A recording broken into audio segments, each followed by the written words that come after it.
Welcome to WagerTalk TV. Today, we're going to talk about losing streaks and how to handle them.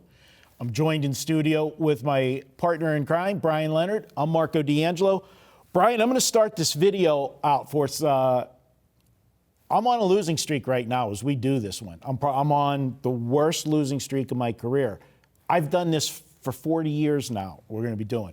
You're going to have winning seasons, you're going to have losing seasons.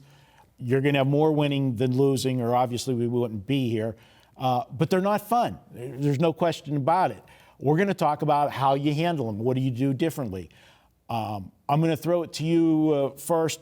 What's one of the first things when you're on a losing streak that you like to do? And then I'll give you a big list for me. Well, first off, that's very commendable of you to want to talk about this when you're on a losing streak, because even though we do this for a living, everybody is going to go on a losing streak.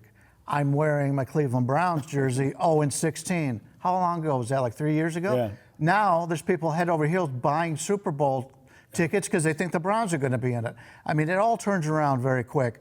I started this baseball season. I won 12 games in a row at one point. Later on in the baseball season, I lost 10 games in a row. It's going to happen, especially if you're playing underdogs. And I know for the most part, you're an underdog player. That's just the way it is. You can flip a coin.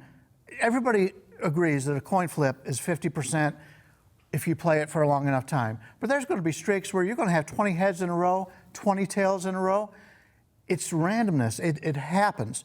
And the thing you can't do, and even you've done it as long as I have, you still let this affect you more than what you should. And it's just common knowledge that that's the way it should be. You've just got to realize the math situation of it. You're going to bounce back, and don't let it affect you. Now, what I do is, and I'll be honest, the last 2 weeks, I think I've gone 50-50 or whatever in baseball, I'm not seeing the board as well as I normally do. So I've been giving out one play, or if there's a card that I just don't feel confident on, I'll pass on that day. Now, I'm not only doing that for myself, I'm doing it for my clients. Now, they may not be happy about it, but you're not going to burn clients when you're getting a 50-50 week and they're getting 6 plays in a week instead of 20. Mm-hmm. The problem in this is when you get on that losing streak, people have confidence in you. You've got to be able to step back and say, whatever I'm doing right now, it's not working right now. Not meaning that you're doing anything wrong, mm-hmm. but just what you are doing right now, you're just not catching the breaks. We've all gone through it. We have certain days where you get one of those days and nothing seems to go right for you. That doesn't mean you're not going to get up the next day. I mean, it just happens. So just keep in mind, when you're on that losing streak, lessen your plays and step back from it a little bit until you get your head back together. And don't force anything, and that's where everybody gets in trouble. And unfortunately, some of the guys that we have still has the local books where it ends on Sunday, and they start doubling up, and that's where they really get in trouble. Yeah, that's the big part is the pandemic. This is a business. Every day is a new day, just like anything else. We're opening up a store, we're putting the open sign, you come in, you do business.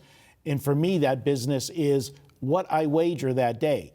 There's going to be days that I win. There's going to be days that I lose. And as you said, use a simple sample size. Every 100 games, we expect if we win 56% over the long haul, fantastic. we're one of the best. We're one of the best in the world to be. But even if you're doing that, which is 56 is a high number, and you're going to make a lot of money, you're losing 44 wagers every 100.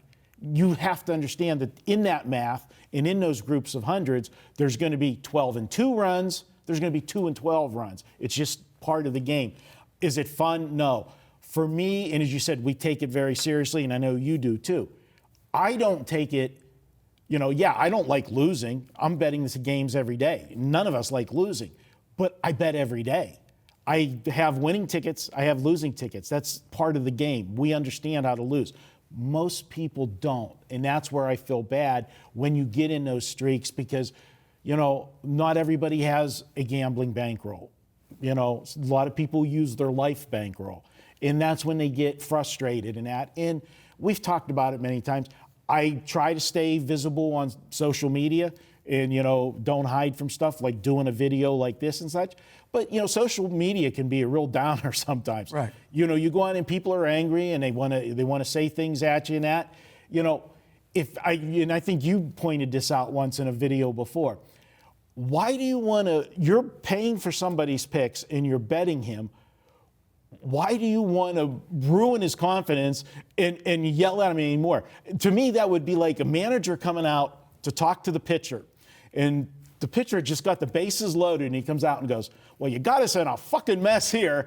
You got to get us out of here. Here's the ball, and walks away. Yeah, you're terrible. Where's the confidence in it? Unless you get this. It's funny because, Mark, you and I are friends, and I know you've been on a losing streak, and I try to cheer you up, but I do it in a way that I'm realizing the situation you're in, and I'm trying to put some levity into the situation. And if we weren't friends, you'd probably want to take a swing at me at some of the things I've said. But, people have winning streaks, people have losing streaks. Just don't get too high, too low. It's one of the reasons why I prefer the long run of a season bet as opposed to an individual game. Individual games, there's guys out there that bet first innings, and I'm one of them. There's so much volatility in a first inning bet compared to a 5-inning bet, compared to a 9-inning bet, compared to a week, or a series, a week. Anytime you've got a lesser amount, there's more volatility than it is for the long run.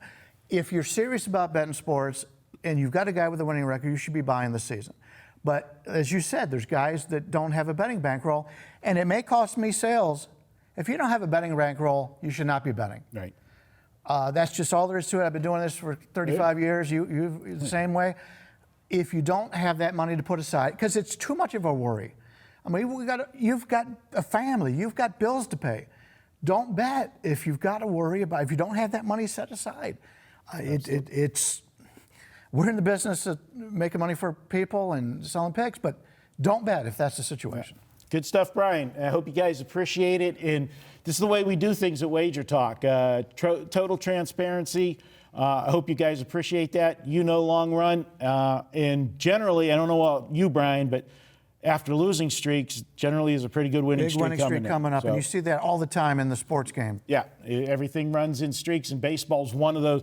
If any sport, Miami Marlins. Nobody wanted to touch Miami. Yeah. Now Miami's probably the team you've made more money on in the last month than anybody.